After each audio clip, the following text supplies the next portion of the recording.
Welcome back. This is episode 157 of the NYYST podcast. I am your host, Christian, as always, joined by my co-host, Chris. You! And we put him on assignment again this week, Stat Guy Rye. Stat Guy Rye, we're going to miss you, bro. Can you knock his fucking mic out of the picture, please? Thanks. Is that good for you? That's good. Okay. I don't want to give anyone false hope. No, he's on assignment. So we could have well, first of all, we are a day removed from your birthday, so now we can officially wish you a happy birthday on the show. Thank you. Since you get so agitated when people don't wish you a happy birthday. I'm actually moving forward, just so you know, just so my family knows, I'm no longer celebrating my birthday. Okay. This was it. Okay? Isn't this 30? I don't want cake. Okay. I don't want gifts. Okay. I don't want any Facebook posts. Mm-hmm. I'm taking my birthday off of Facebook. Mm-hmm. I don't want it being celebrated. I don't even want people acknowledging it. Right. Not even my parents. That's why you threw a fit yesterday when I texted you, and then what? And then you said, "You couldn't even wish me a happy birthday." Well, if you're gonna text me, at least text me happy birthday. And then get into the conversation instead of calling me whatever names you called me at the time. Mm-hmm. We can't repeat them on the show. You can. No, I don't think we should, though. Janoris Jenkins got released for saying offensive words. We don't need to be released ourselves for saying offensive words. Not that that word was used in the conversation, but it was definitely offensive. Yeah. And you called me dick breath. That's what you called me. That's not what I called you. It's how I took it. Okay. Well, you could. If you're gonna call me that, at least say happy birthday, dick breath. That's again not what I called you. Okay. So there you go. Okay. Anyway. Can you carry this for a couple minutes? I forgot my Red Bull.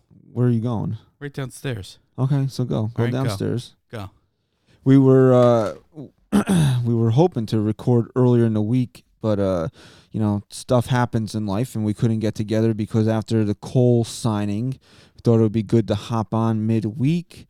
But, like I said, life happens, got in the way, so we're here with a regular Sunday night recording for Monday morning. Selfishly, for me, I didn't want to record tonight. This way, if we did the Cole podcast midweek, we could have avoided recording today because selfishly, I didn't want to record today. Because I went to the Giant game today to say goodbye to the Manning. I thought my wife was having a baby. Midweek. I didn't know if you wanted to say that. That's why I said Life by Marshall Mathers. What is life? I left work early, rushed her to the doctor. We almost got killed 47 times. That's good. No baby. Cervix closed. No baby. No baby. Baby's coming, just not... Soon. Just not yet. Want to know what my wife did to me today, actually? She probably punched you in the face. They got this Red Bull? No, worse. Kicked you in the nads? I'm so out of breath. She got mad at me, so she looked me in the eyes, took my Red Bull, and shook it, and then handed it to me. Oh, you can't have a shaken Red Bull. Shooken Red Bull? Shaken, not stirred. Okay. I let it sit for hours. It doesn't go... Is it really flat? No. It's all right? It's good. She was so mad she shook your Red Bull. Fucking angry, too. She was angry. It wasn't like a joke. She knew this was equivalent to punching me in the fucking face. Was shaking my Red Bull. She's 9 months pregnant with your spawn, okay? Yeah. She has a right to be angry right now. Yeah, she does. And she thought on Wednesday... Over everything. She thought on Wednesday that she was getting the demon baby out of her. Man, I thought that motherfucker was coming. I did. Good. I'm glad you refer to your daughter as an MFer. She's not my daughter. No? Okay. We don't need to go down that road. So, yeah, I was at the Giant game today. Good. Finally, after 9 months, they finally won a friggin'... I think your wife was inseminated the last time the Giants won a football game, so that was good to see today. The Mets have won a baseball game more recently than the Giants have. Yeah. Till today. Yeah. So, you know what I hate? I hate MetLife Stadium. It is such a dump. They've poured all What that do you money. want them to do with it, though? They poured first of all, you can send the Jets out to Long Island. That's what the number one thing you can do is. Oh, yeah? Why not the Giants? Because that's the home of the Giants. The Giants will play in East Rutherford, New Jersey. They built Giant Stadium, and then the Jets moved in to be, share home with them. And then now they share MetLife. Did you not know that? Yeah. Okay, so. That's why it was called Giant Stadium. Exactly. So get the fuck out and go find somewhere else to play. Why Long Island? I don't know. You have to go Nassau County? I feel like a lot of Jet fans are from Long Island. Are they? I don't know. Or maybe Queens, right? Kevin, what's his name?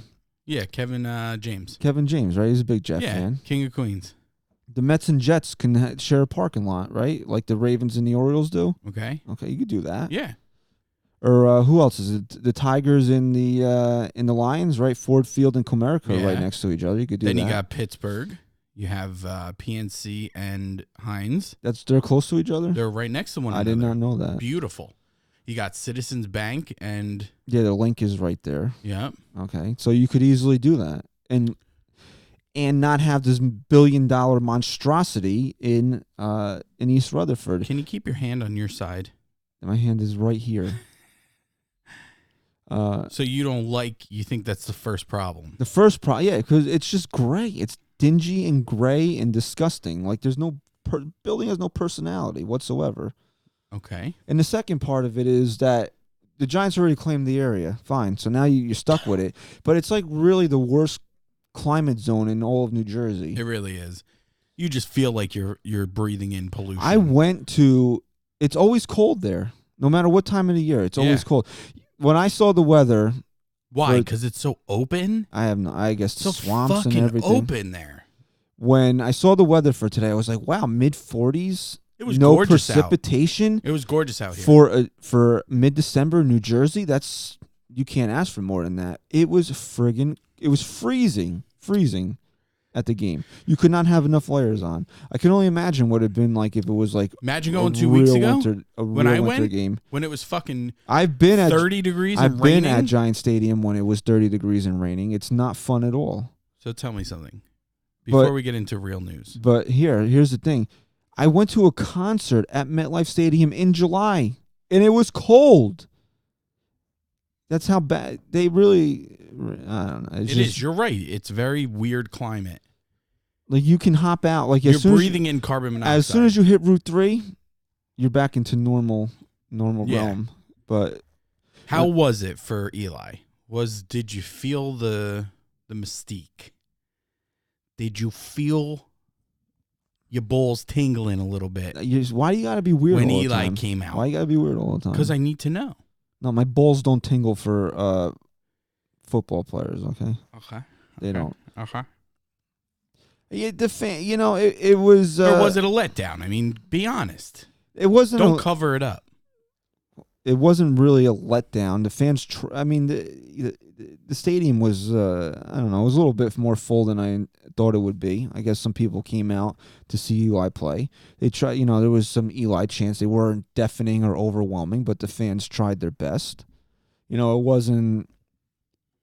It wasn't like when Jeter or Mo had their final games, but Yeah, well, that's the difference in football and baseball, right? I mean, you don't get those same moments. I mean, even though I hate it, shut your mouth. You don't. No, it's harder. Right. But even though I hate his guts, Shermer tried to give Eli his moment today. Did he take him out? He brought him onto the field when the game was over. Well, over. And he called a timeout to have the Alex Tanny go in there and replace him so Eli can jog off the field and get cheers. Did he? Did he get cheers? Yeah. Yeah, they cheered him. Sounds very underwhelming. It wasn't overwhelming. It could have been better. It could have been worse. It was there. I'm personally, as a fan of the guy, I'm glad that I went today. Well, good for you. If this is his last game, then I get to hang that on my resume as well. That I went to Mariano Rivera's last game, I went to Derek Jeter's last game, and I went to Eli Manning's last game.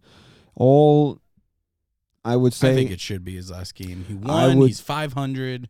I would say out of my fandom, if you have to rank my quote sports heroes, those are the top 3 guys. I think it's fair. So, I think that should be his last game now. Well, unless Daniel Jones is still hurt, Yeah, then play your third string, dude. I guess at this point, You know, what do the they have guy's to- going to end his career at least at 500 I mean, now. what do they have to lose right now? Who would be their last game? They're playing Washington next week, and then Phillies. They wrap up the season with Philadelphia. All right, do you want to maybe let him play against Washington and try and get a win there? Redskins always play the Giants tough, even when the Giants are good. I don't know. You're risking going under 500 at that point. I don't know. If Daniel Jones is, I guess you could just play Daniel Jones next week. It kind of sounded like the Giants could have played Daniel Jones if they really wanted to this week, but this was like their goodbye. They already had an in to let Eli play today. We're talking about Eli Manning almost as if the Yankees did absolutely nothing this week. Dude, are you fucking I thought you were sleeping. I was sleeping. You were, and I was about to tweet, this fucking asshole's sleeping right now. Imagine how crazy he's going to go when he wakes up in the morning, and then you texted. No, I wake up. What woke you up? Just being up. I wake up at 1 o'clock in the morning every night. It just happens. It wasn't even 1, though. Was it? I don't even think it was that late. No, I think the news broke around midnight, and then I probably got up around 12:45, 1 o'clock. You're right. My body is. Were you expecting it? No, to be honest with you, I really wasn't at that moment. And you just opened it up.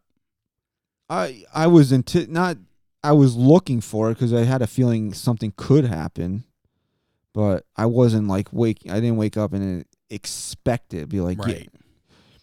Like my body is very weird right now. Like I go through these cycles with my sleep, and I just never sleep through the night. Like I go to bed 11:30 every night. I've been going to sleep pretty early. Up at 1 o'clock in the morning every night. Just wake up at 1 o'clock. I've been going to sleep early too. And then I'll go back to sleep. I'll probably and then I have to have a snack or I won't go to bed. So I'll have a snack. And then I'm up again at like 5:30. Even though I don't have to get up to like 6:37, I'm up. You should get checked. I gotta get checked. Are you up to pee all the time? Because that's an issue. I pee, but I don't have, I don't understand. Like, do you think there's something wrong there? I have to pee all the time, and people tell me I have to get my, You're a little young for that. what's it called? Your prostate? I guess. No, that's what it would be. Yeah. You're a little young for that. I don't know, dude. I just turned 31. Oh, wow. You're so old. You're not that young for it, though. No, I am. You're hitting that stage now. No, still young for that, Chief. Anyway, I was thinking of two ways that we could have did a theme for the show. We could have came on, played a little Mariah, All I Want for Christmas Is You, and we got it. All we wanted was Gerrit Cole. It's all we wanted. Fucking whacked, that lady. Right? Who? Mariah Carey. She's fucking out of her mind. Does that not mean that she made a great Christmas song? I hate that fucking song. Well, that's because you're the fucking walking epitome of the Grinch. Okay. Number two, we could have played the old $1 Million Man theme song where he goes, everybody's got a price, because everybody does. Gerrit Cole did, and the Yankees met it. Does this end the narrative that Hal Steinbrenner's cheap? It should. Should it? It really should. Okay. And I just want to make this clear right now. And if you're one of these Yankee fans who feels this way, and you... Wait. Hold on a second. Turn off the show? Hold on one second. Why don't you go on iTunes, leave us a 5-star rating and review for the show, and in the comments, let us know whether or not you think signing Gerrit Cole now erases the narrative that Hal Steinbrenner is cheap. Yeah. Let me know. Okay. Go ahead. Okay, so now do that first and then come back in case I alienate anyone here. Because if you feel, and there are Yankee fans out there that feel that this was a stupid deal, please remove yourself from everything associated with this team. Please. Because I don't want to hear about you. I want to pretend you don't exist. Your parents probably want to pretend you don't exist. And if you have kids, they're probably embarrassed of you if you think that this was not a good deal. Agree? Yeah, the Yankees had to make this deal. I don't care if it was 11 years. Fuck it. We got 4 years, bro. That's my window. 5, I think, right before the opt-out kicks in. All right, but what I'm saying is we got 4 solid years to have a legitimate, I say 4 years in a row to have a chance where Vegas says the Yankees are favorites or right up there to win the World Series. And after that 4th year, things start to get a little dicey again. Okay? But 4 years, that's all I need out of Cole. If the last 5 years of his fucking contract suck, I don't care. Get me at least 1 World Series, maybe 2. You probably could get 3. I don't know. But get me 1 in 4 years. And let me ask you this. A, does this put a fucking huge weight on Boone's back? That's the first question. And B, what happens if they don't win a World Series? Who's to blame? First of all, what do you mean by weight? Is there a lot? You're saying there's a lot of pressure on him now? Because you said, right? You said after this year that if Boone doesn't bring you a World Series in 2020, you're actually calling for his head a little bit. Now he's got the best fucking pitcher in baseball. It might even have the best starting rotation in baseball. He might. And they're still looking to add. What does this do for Boone? Does he have a huge weight on his back here that he's feeling the pressure? I think as a Yankee manager, you always feel the pressure. But like, is this to a different level now? He's got because pre-Cole, you were like, if he doesn't fucking do it for me, Brian Cashman has given him. Would you say Brian Cashman's given him everything he needs to win a World Series? Beyond. Now? Okay. So, beyond. Yeah, the guy's got to be feeling pressure to get the job done right now. Does this affect him? If he's the guy that the Yankees think he is, then it doesn't. Then it doesn't, right? Do they win it? Do they win the World Series? Yeah. I will say this. On paper, right now, you haven't seen a better team than this. Absolutely no reason the Yankees don't make the World Series. Are you okay with a pennant? Have we backpedaled a little bit to say you're okay with a pennant? I gotta know because we didn't win a pennant last year. Are you okay with a pennant this year? I gotta know the competition in the National League a little bit better. But the competition in the American League, there's no excuse for not making the World Series this year. Seriously, I mean, who's on the Yankees level at this point? Honestly, if you want to say,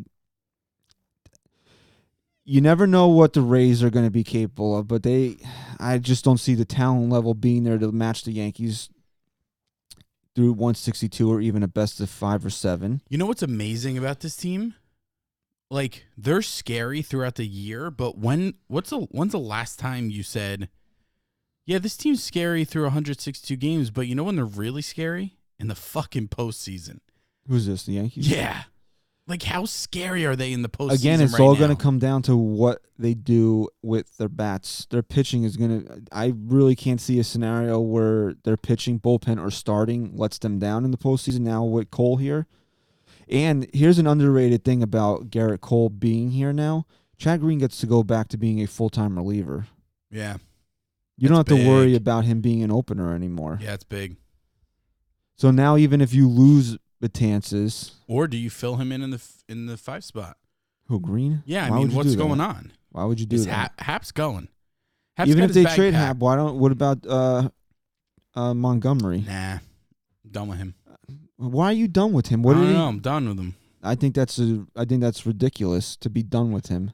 Yeah. Why? Because he was hurt last year? Yeah, kind of. I don't know. I'm just like over it. I don't know. So you'd rather do opener bullshit again next year? No. I think he's too valuable as a bullpen in your bullpen to be messing around with it, trying to. No, you can't do opener again. And would you get out of him? 4 or 5 innings? It'd be a waste to once every 5 days. Maybe you could throw him 2 innings 3 times a week or something. I think that's more important, more valuable to the team. And you're off you're off the hater train. But we'll get to that. We'll get to the hot stove. But Cole coming to this team, would you say this makes them the most dangerous Yankees team since late 90s, early 2000s? I think this is the most dangerous team they've had since the last time they won the World Series. I think they're way more dangerous. I don't know about that. That was a Hall of Fame infield they had going on there with a really. But when you talk postseason pitching, dude, if you can get Severino to come into his own this year, which but you can't ignore how good that team was in 2009. You're trying to say like, oh, most dangerous since. I'm not, but think about the postseason right now. You have guys in Tanaka and Cole who are proven to be practically unhittable in October. And then you mix it in with Paxton, who said, I'm going to grab my fucking Bulls and tell Booney to get back in the dugout because I'm finishing this inning, and throws a game with our backs up against the wall at Yankee Stadium and wins. And then you mix that in with Sevy, who's Sevy. I think you're going to see the best out of James Paxton this year. So do I. I mean, we just took a guy who was arguably an ace and made him what? Third in this rotation? Who that? Paxton. Yeah, he's your number 3 now. And Tanaka That's crazy. Tanaka moves down to be your number 4. What other team does James Paxton become a number 3? Maybe the Mets. Maybe not, though. Maybe not. He definitely becomes a number 2. I think the Mets have the best starting pitcher in all of baseball by far. It's not even close. I wouldn't say by far. By far. He's definitely, I would say he's number 1. I wouldn't put the gap in between him and guys like Scherzer and Cole as being by far. Yeah, I would. I mean, he's that good. Okay, that's good. I know you don't know what you're talking about, okay? Okay. I've been gone 1 week and you're making ridiculous comments over here. Okay. 9-year, 324. Too much? Too little? Would you have given him more? Would I given him more? Talk about your 3 points. Talk about your 3 points that you read that brought Cole here. So, according to what I've been reading and following, there were 3 real big. Well, I think I mentioned 3 to you. 3? There might have been a 4th. Nah, 3. It was before we break them. It was Pettit, and what was the? I heard Pettit was a fucking it was Andy Pettit. I heard Pettit was a rock star. No, Pettit was a rock star to Gerrit Cole. That's why he idolized him. He was his favorite player growing up. No, but I heard he was a rock star in the room. He impressed the hell out. It was first of all, Gerrit Cole was just, according to what you read, is that Gerrit Cole was like super just like, oh my God, Andy Pettit's at my house type thing when came to his house, huh? Yeah. The Yankees weren't playing. I thought it was just like a meeting. Yeah, I think like it was at the winter meeting. Pretty sure it was at his house. No, they met before. Oh. By the way, I'm okay with you taking your mic off if you want. And if you want to hold it. And you can. Last week you called Peter Gammons an asshole. You definitely owe him an apology. No. He's still an asshole. You definitely owe him an apology, though. Okay, I'm sorry, Peter. You fucking senile prick. Okay. How senile is he? He was right about everything. No. He was right in his mindset, but the way he said it was that he knew. He might have known. No. He might have known. No one knew. I think he knew. It might have been out to Peter Gammons. All right. So if you want to take your mic, it's hold fine. it. Be quiet. You can. All right. What was the other thing? I forget. The other thing was the 9th year. The 9th year was very big because from what I understand is that Anaheim and the Dodgers wouldn't go to 9. He was also very impressed with the phone conversation that he had with Hal Steinbrenner, which was Can you say his name again? Hal Steinbrenner. Steinbrenner. Why don't you go fucking jump out the window? Or something? The window. Okay. Okay. Apparently I don't know if he didn't speak to other ownership with the Dodgers or the Angels, or he just didn't come away that impressed with him, but he was very impressed with Hal Steinbrenner's phone call. No, I heard he heavily considered the Angels. I mean, I heard it was a big consideration. And I'm gonna pat myself on the back for this one here, is that apparently he did heavily consider the Angels. But one of the biggest tipping points here was he felt that if he was going to make this type of commitment, he had to go to a place that would give him the best opportunity to win a World Series, and that was the Yankees. Bada bang. And what did I say after the Yankees got eliminated? That I didn't want to see the Houston win the World Series for one reason. What reason was that? Because he wasn't going to be as hungry to win that World Series.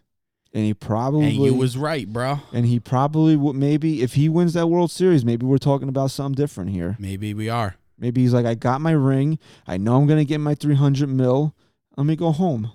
See you. Now, I'm coming home. And you can't discount what CC Sabathia did in this whole thing. Is that he said that he talked to Gerrit Cole several times about being a California guy and going to New York and loving. He said he used to show up to his fucking apartment every morning. He was showing up and being a guy that turned around and loved New York City and being a Yankee every morning.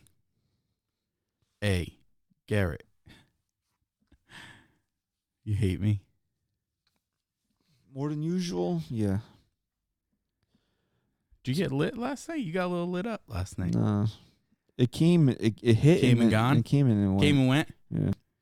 I don't drink that much anymore. I don't drink at all. So if I have like 4 beers, that's a lot. I don't drink at all. But then it comes and it goes. Like you feel it and then... And then it goes. And then it goes. And then you're just like... Yeah. And then you're just wondering... When are these people leaving my house so I can go to bed? Exactly. That's why I left early for you. You didn't. No, you left. You left because you wanted to leave. I left because I know my wife is just extremely pregnant, and she wanted to be home before the kids got home because they were about to be home. So don't say you left because of me. You left because also I made it a point to leave. I tried to tell everyone else there I was leaving because I'm a leader, and people follow me. So I tried to get them to leave also, which no one did. No one did. And everybody was like, look at this asshole. Because we were having fun. Look at this guy. Fun party. Leaving the party at 9 o'clock. It was 9:30. And I got home right before my kids got home. All right, so you accomplished what you wanted to do. What else? You sad? About? Didi? Yes. You indifferent? You know, are you pissed? You're a little pissed. You're pissed a little. There's ways to look at this. Now, you know, it's all good that we got Gerrit Cole. Cole is here, right? That's all you care about. That's what the Yankees needed to do. That's all you care about, though. But it seems you like can't get angry at anything else. It seems like Didi Gregorius ended up being a casualty of Gerrit Cole signing with the Yankees. Was he though? Really? Was he really? It seemed like the Yankees were. It wasn't. How am I going to say this? It wasn't a top priority, but if they really wanted him, they would have gotten him. It wasn't like with Brett Gardner where the Yankees and Gardy had an understanding like, we have something to take care of. We'll get to you when we get to you. And Gardy was okay with that, whereas maybe, I don't know if Didi was okay with that. Listen, I tweeted this. Call me stupid. Call me a conspiracy theorist. I don't care. But there was something going on with Didi and the Yankees this year. You were the first to bring it up because people started questioning him about why remember he had a moment in time he wasn't doing the tweets after the games? No. It was when he came back. He did them for a couple games and then he stopped. And then someone questioned him and he was like really kind of a dick about it. And he like shrugged it off. And then he just wasn't the same. Like post-game interviews, he just wasn't the same to me. He just seemed unhappy. You know, you got to take it to that. The guy was coming back from Tommy John surgery. So he's unhappy? He wasn't performing to the level that he expects out of himself or the team expects out of him. And I think maybe a little bit of too is that he was expecting something from the Yankees in the offseason heading into 2019. Really? I think it's fair to say that if Didi didn't have Tommy John surgery after 2018, he would have got extended. Yeah, I think you're right. I think there was a little bit of bad blood, and I'm not saying that Didi didn't want to come back, but kind of to your point, I don't think he was just going to sit there and be like, okay, I'll wait for you. And I don't think it helped the Yankees case that you had a manager in Philly who Didi really came into his own with. And that's nothing against Aaron Boone, but I think it just made the decision a little easier for him to transition into another uniform there. Another team. So it's not that Didi left a really pissed me off. It's that Didi left for a 1-year deal that pissed me off. Because if you're the Yankees and you knew, first of all, the Yankees should have just offered Didi the qualifying offer. What risk are you really taking paying Didi Gregorius $17 million or $17.8 million a year or whatever it was the qualifying offer is for 1 year? What risk are you really taking? Well, that's what I tried to say. That the fact that they didn't do that made a bigger statement than it seemed. And if he leaves, you get a draft pick for him. That was my point a few weeks ago, was the fact that the Yankees didn't offer him that said something to me. And you guys fought me, and you were 100% right in saying that the Yankees might not have valued him at that price point. Look, obviously nobody valued him at that price point. Well, right, but that was my point, was that only Didi is valuing himself at that price point. But if what risk was it to the Yankees at that point? I mean, there was just no risk. There was all reward at that point. I think they were ready to move on. And if he was still there after the whole Cole thing and whatever, maybe it would have been nice. It would have been a nice little, they would have met in the middle somewhere. But you're right. The fact that Cole was still on the table, he just wasn't a priority at all. I don't think he liked that. See, what I read from somewhere is that even though the Yankees went and got Cole, it's not going to be the wild, wild west in the Bronx where they just spend money frivolously. They're still going to... Brian Cashman is very proud of the way he put the team together, how Steinbrenner likes that business model. But getting Cole is saying that they're willing to do what it takes to get that one missing piece on the team. They still have a way that they want the team to be built. So that means that they're not going to just throw money around. And if they had, let's say they had a $12, $13 million signing to make, they valued Brett Gardner more than they valued Didi Gregorius to be that signing. Mm-hmm. And there's several different ways you can look at it. Didi Gregorius would be depth for the Yankees. Now, not meaning that he'd be a bench player. He would create depth on this team because then you'd have Didi at short, you'd have Kluber play second base, and DJ LeMahieu would be a rover, which is what he was brought here to be, really. So, he could play third, he'd play first, move him around. He would still play them. He would still play almost every day, I would think. Yeah. Who, right? DJ? DJ. Yeah, of course. Right? So you have that, which we saw in 2019 how important it was for the Yankees to have the depth that they had. Because to be honest with you, God forbid something happens to LeMahieu or Torres, I'm not looking for Tyler Wade to be playing 60 games at shortstop this year. Or Tyro Estrada to play 50, 60 games because somebody's out and would be a starting middle infielder for me. I would feel much more comfortable having LeMahieu slide in somewhere. I agree. And now here's how also you have to look at it. Aaron Hicks, right? Aaron Hicks is Tommy John surgery. Right. He's probably going to be out till July, August. They had a glaring need for a center fielder. And listen, let's also take into account that this isn't Didi Gregorius getting Tommy John. This is Aaron Hicks, who's fucking hurt when he wakes up in the morning. He could step out of bed the wrong way and break his ankle. This is a completely different person coming back from Tommy John surgery. Who knows if he's even back in 2020? Honestly. So if Hicks is healthy coming into 2020, maybe the Yankees don't value Brett Gardner anymore, and they value bringing back Didi. Right. There's a lot of moving parts to this. Yeah. I agree with you.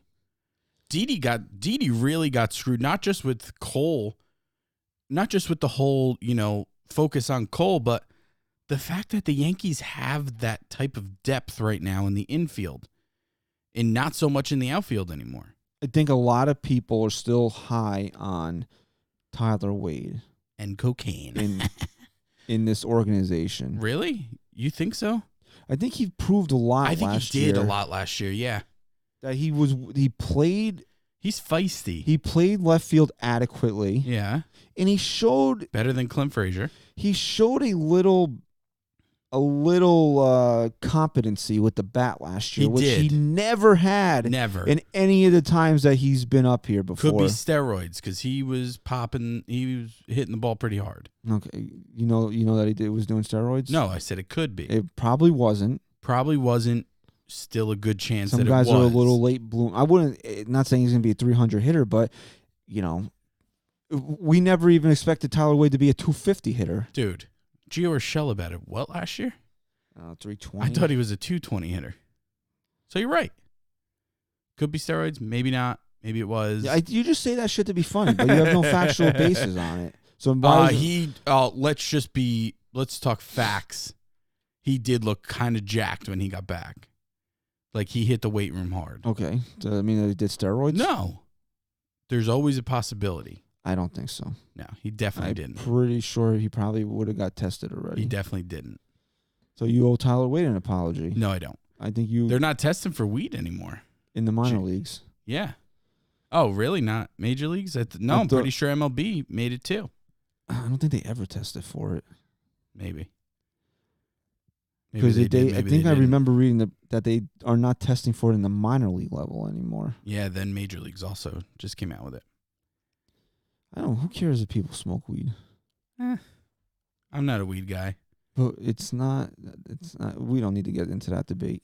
We'll get into it one day. What else? Well, we talked about Gardy. Gardy's back, which is nice. You kind of knew it was happening. Here's what I don't like. Right, is that a lot of fans on social media just dismiss Didi like he was some piece of garbage. Like, oh yeah, we didn't need. You don't need him, but you needed him.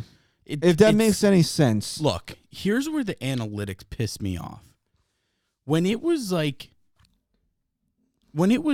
an argument analytically driven. I was watching the Army-Navy football game yesterday, and the announcer goes, well, and they were lining up for it on fourth. It was 4th and 1 or something, and the announcer goes, well, this is where the analytics will come into play, whether or not they're going to go for it. And I'm like, Jesus, even in football now? Oh, yeah. It's bad in football, dude.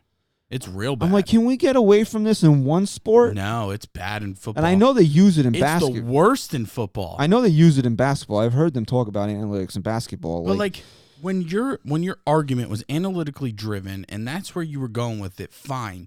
But at least it used to still come down to but you know what? Didi was more than that, and we loved him. We're going to miss him. Now these analytic people, these analytically driven assholes, are they live and die with it, and it's annoying to me. Like they can't just be like, look, analytically we could live without Didi. But you know what? He came here. He did a great job. He filled in the shoes of one of the greatest Yankees to ever live. We love him for it, whatever. No, it's just it lives and dies with the numbers. And it's just like, well, he fucking technically sucked. So see you later. That's how it is. That's what bothers me. It's gotten to that extreme. Oh, we don't need him because... let me tell you something right now. If Jeter started his career 5 years later and was just retiring now, there would be these fucking assholes out there telling us that Derek Jeter is a piece of garbage. They tell you that now. Well, yeah, but now is different because now it's over with and it's these bunch of fucking idiots saying it. But it would be like legitimate people in the industry telling you this. Yankee fans who know what he brought to the franchise. They would be telling you it. Well, because I've said it before. You have people that are more fans of analytics than they are of actual baseball. Yeah. Well, that's really what it comes down to. And it's, if that's where we're headed. I'm not okay with that because I still like the way the game is played on the field. Gun to your head based on the player. Don't worry about the depth. Don't worry about what was needed more. If you had gun to your head, you could only bring back Didi or Gardy for 2020. Who would you have wanted them to bring back? No, but you have to take in... No. I'm just talking about the presence of the player. Who would you have wanted back? I think Didi's a better player. Okay. So I would probably say him. Okay. If you're not looking at external factors, which do make it that Gardy should have been back over Didi, if we're being honest about everything. I agree. If you look at it like this, right? The Yankees are going to have one left-handed batter in their lineup, and it's going to be either Brett Gardner or Mike Tauchman, depending on who's playing center field that day. Why not bring back Didi? Yeah. You need a little bit of left. I had somebody tell me on a Facebook Yankee group that Didi Gregorius, because I said Didi Gregorius provided left-handed pop, and he told me that Didi had no pop in his bat. No, none. I agree with him. Smart guy.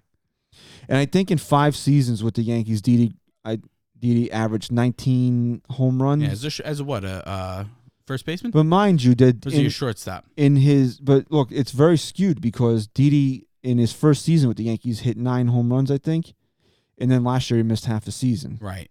So it's really like 25 from your shortstop. From your shortstop. But he provides no pop. No pop.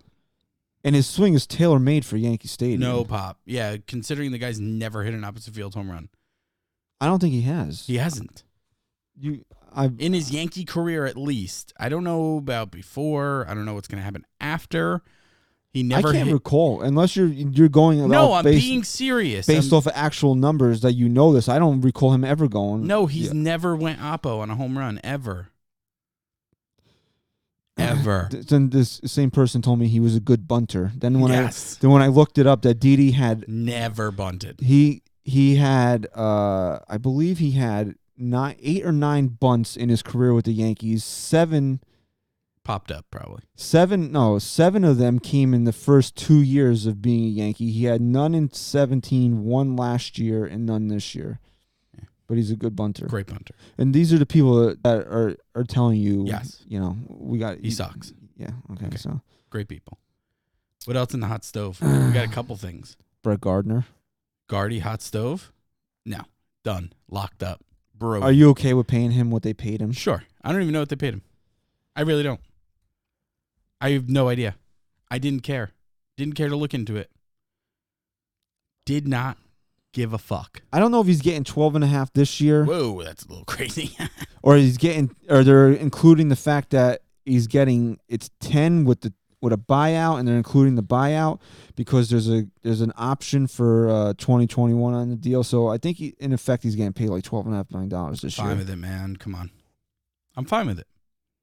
What are you gonna do? He's a great guy to fill into this roster, given the facts. If you're not CC retired, you didn't bring back Didi. I almost think that for at least another A-Rod's year, off the payroll now for good. You have to you need one of those 3 guys still in that. When that did locker room. When did A-Rod officially come off? I think last year. Last year, right? So, and Betances. I mean, it doesn't look like the Yankees are going hard for him. So, I don't mind it. I don't mind the money. I do mind the fact that they're not really a top team being discussed with Betances. Well, Austin Romine also left. Oh yeah, Roro. Romine's gone. He's in Detroit. I think he got about $4 million on a 1-year deal. Is he going to start over there? He's going to. From what I heard, he's competing for the job. That's awesome, man. I said to someone, there's someone who messages me on Facebook, one of our fans who listens every week, and I said I selflessly. This was before Romine left, I think. It was. I said I selflessly kind of want him to go somewhere where he might compete for a starting role. I think he's deserved it. I think he's deserving of it at this point. I'm okay with it. He's a fucking backup catcher. We say it all the time. It's great that we had the best backup catcher in baseball, but I'm okay with him competing for a job somewhere. I think he's earned it. But for $4 million, so you to keep again, maybe the Yankees didn't value. Maybe the Yankees didn't value him at that number because we still like Gary Sanchez. We still are Gary Sanchez defenders. Yes, this is my final year, but he's going to get hurt this year. Absolutely, twice. And you're going to need somebody to play and start 40 or 50 games behind the plate while he's injured. In addition to the ones that they'll have to start because he's a catcher and he's going to only play 4 or 5 days a week, right? Yeah. You comfortable with Kyle Higashioka being that guy? Yeah, Hagee bombs, man. He doesn't hit as many bombs as you think. Here's my thing with Roro. It's only $4 million. I get it, but we talked about getting rid of some of the fat. $4 million is $4 million, and I know they wiped their ass with that, but it's still $4 million that you can now allocate somewhere else. It doesn't have to be a shit ton of money. It's just anywhere you can, and the Yankees don't need Romine as a backup catcher. They don't need to pay $4 million for a backup catcher. They just don't. They absolutely don't. They might end up doing it anyway. With who? With Maldonado. I'm sure he will command something close to that. Maybe that's different, though. Maybe they value him a lot. But what I don't like about that is that he was Gerrit Cole's personal catcher in Houston. And granted, the numbers were really good when the two of them worked together. Well, so then what, did he catch every game the guy pitched? Well, why are we going to start that, though? If Gary Sanchez is the starting catcher, what are you going to do? We're gonna have a situation where Gary Sanchez isn't playing on opening day me tell you something. Because Maldonado has to catch Cole, or game 1 of the World Series, Gary Sanchez isn't playing because Maldonado has to catch Gerrit Cole. Let me tell you something. If you're making $324 million over 9 years, you better be able to throw to a fucking brick wall and be good. Seriously. You better not need a personal catcher. He might not need it, but the Yankees are obviously, there's something there where the Yankees are interested. It sounds like they're interested in bringing him in. I also think Maldonado is a good guy to have as a backup catcher, as a guy who Sanchez we know is going to get hurt. He's going to pull his fucking groin 4 times in 2020, right? I would say it's usually twice. I don't know if you want to think it's going to be 4 this year.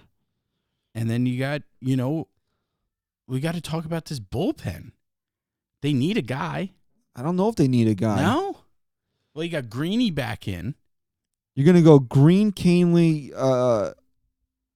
Ottavino, Britton, and Chapman. That's 5 top-level guys right there. Oh, but you didn't hear? What? Oh, I read a tweet, and so it's official. Britton's best years are behind him. Oh, why is that? Oh, just someone tweeted it. I don't know. He looked pretty good last year. So his best years are behind him, so he sucks, and he's not an elite. Isn't he younger than Aroldis Chapman? Yes. It's got to be. So doesn't that mean that... Doesn't matter. Chapman's years are behind him? Nope. Well, they both are. Hader's a better lefty than both of them combined. I read. I mean, not combined, but he might be better. Oh, he's definitely better than Britton over the last couple of years. They're different styles of pitcher. Britton, before the injury, was arguably the best left-handed reliever in baseball. Really. They're still different pitchers. This guy, Hader's a strikeout machine. And now, how many lefties do you need in your bullpen? There's no more lefty specialists. They have stupid rules going into effect. I don't think any of those 3 guys are lefty specialists. No. I'm saying there's no more lefty specialists, right? Okay. So how many lefties do you need coming out of your bullpen now? If they're A-plus top-level guys, what does it matter? All of them. Okay, so. All of them. I just don't understand why the Yankees would be in the market for a guy like Hader when they clearly don't need that level of help in their bullpen when we all know the level of talent is going to require to get him. Yeah, well, yeah, I mean... And some dingbat in Milwaukee. Kluber Torres. He said that in his proposed trade that the Yankees would be getting a shortstop back in the deal, but this guy is a nobody. He really is. He's nothing. Okay, no offense to who he is, but he's really like a Brendan. He would remind me of a Brendan Ryan type. So you're telling me that in Milwaukee they think they can get Gleyber Torres and Luis Severino for Hader? Yep. And why at that point? Why not just sign Betances? Right? Maybe Betances wants to do what Didi's doing. Maybe he wants a 1-year build my value type deal. I think that's all that's out there for him. So why aren't the Yankees more aggressive right now? How could you not want to add Betances? Then there's got to be more bad blood. Nobody's added Betances, so it's not like he went somewhere. No, I'm just saying. Really, if the Mets should be locked up. The Mets should sign him, to be honest with you. They should. If they can add an arm like Betances to their bullpen. Imagine. But they really should. He'll go there and be bad. Awful. Awful. Corey Kluber got traded today to the Texas Rangers. Is that official? Yeah, it's done. Wow. Good for the Rangers. And we talked about, like, who the fuck would the Rangers give us back for anything? What did they end up giving up? Delano DeShields, and I didn't see the other. DeShields. Yeah, I didn't see the other player that went back. But, I mean, really? DeShields? It's very underwhelming for Corey Kluber. Really? What are the Indians doing? They're trying to shed payroll. Shed it. I just want to see what Delano DeShields did last year. You want me to look it up for you? No. I'll probably be so much quicker than you. My son's a fucking maniac, dude. Maniac. Hits my wife. That's good. You saw him when you got here. Yeah, so DeShields last year hit 4 home runs, batted .249. His career high in home runs is 6. He's a bit of a speedster. He steals about 25 bases a year. I mean, that's really his career high in batting average is .261. He's not really a big on base guy. .668 OPS for his career. I mean, that was talk about underwhelming. Yeah, unless the other guy that they got back for him. I'm not saying he's a bad player. No, he is a bad player. He's not good. Definitely not good. Definitely not good. Don't have kids, dude. Don't have the kid. It's a little late for that. There's always adoption. You're really something wrong with you. Take my kid. All right, so Cleveland got back Delano DeShields and a 21-year-old pitching prospect with, quote, huge potential. Huge. So. Okay. So they're going younger. This is like the Indians have always tried to retool. Now they're rebuilding. No, they're not. They're not competing in 2020. It's just now. So that division's going to be terrible. That's what we're saying about there's no excuse for the Yankees. Terrible. Not making the World Series this year because the Red Sox brought in Chaim Bloom to slash payroll. Right? I don't think they're going to be a real threat in 2020. The Rays will probably be the Rays, but again, should they be considered a threat to the Yankees? Yes. Do you think they can make it to the World Series? I don't know if they can make it to the World Series, but I'd say when you have a manager who's as good as Cash has been, they're definitely a threat, and they have some great pitching.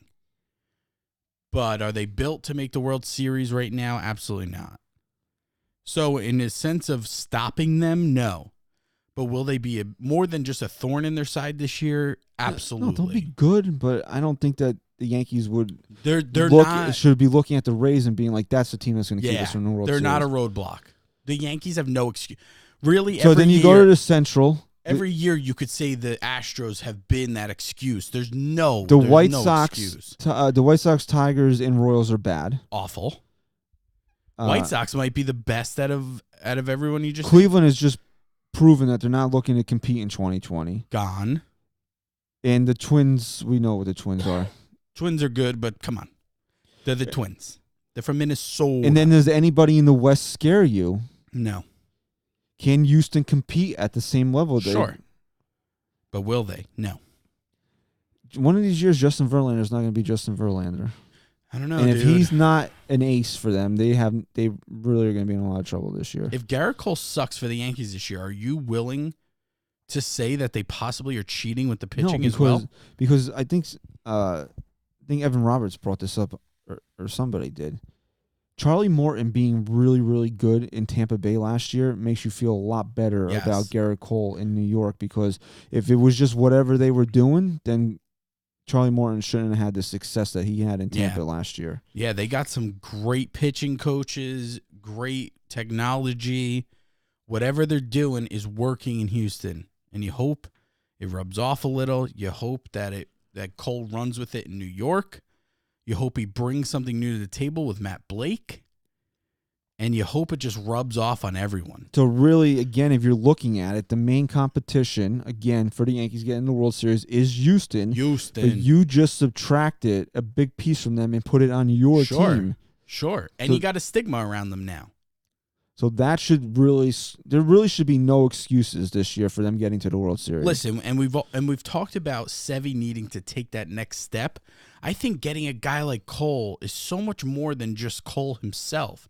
I think what he's learned and the level of pitcher he's become over the last couple of years can rub off on a guy like Severino now. And there's no pressure on Severino to be there's the not. ace now. There's he can not. just settle in and pitch. Because he's not. He's just not the ace. And that's okay. And if he turns around and he pitches like one, hey, better for us. The other bit of news today that broke right before I got over here to record tonight's episode is that Mad Bum is now a Arizona Diamondback. Boo. 5 for, what did I say? 5 for 85? 85. He got $15 million deferred. Goo. I don't know. For that type of money, we Shocked the Yanks didn't get him. That was my Burnett contract right there that I Yeah. was talking about. Yeah. But again, you are going to sign a guy and pay him that type of money, and he's not going to even make a postseason start for you. Or would he? Would he? Or would he? I don't think so. Or would he? All right. Who, if you take, you only go 4 starters in the postseason. Mm-hmm. Whose spot would he take? Yeah, you're right, dude. I mean, that's pretty crazy. So, yeah, it made sense from that perspective that the Yankees don't spend money on a 5th starter.